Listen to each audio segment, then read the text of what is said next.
Yeah. So I guess I'll talk about road salt because I'm currently writing a paper about it, so it's a lot on my mind. So we did an experiment where we tested. We had lakes or bags in the lake, and we would put different levels of salt into them to see how it would affect the zooplankton and the phytoplankton, which are the small creatures that live in the water that eat that fish and other organisms eat. And what we found was that adding road salt decreases the amount of zooplankton and phytoplankton that are in the water.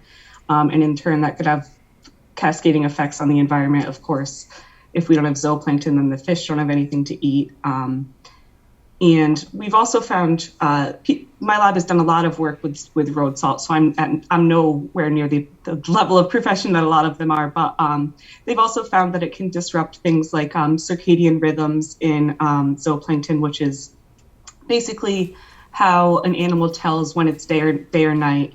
And zooplankton move up and down in the water column to avoid predators or to eat food, so that's a big factor. Salt can affect all different kinds of things in the environment, which is something that we didn't really think of when we started putting road salt on the roads back in the 70s. And what they found is a lot of freshwater bodies around the area and in the world have about, I think it's 20% more salt than their original concentration of salt is. So we're kind of just starting to get into it, and the scientific community as a whole, and figure out, wow, what is the salt doing, and how is it going to affect the ecosystem, and in the future, what's going to happen with this.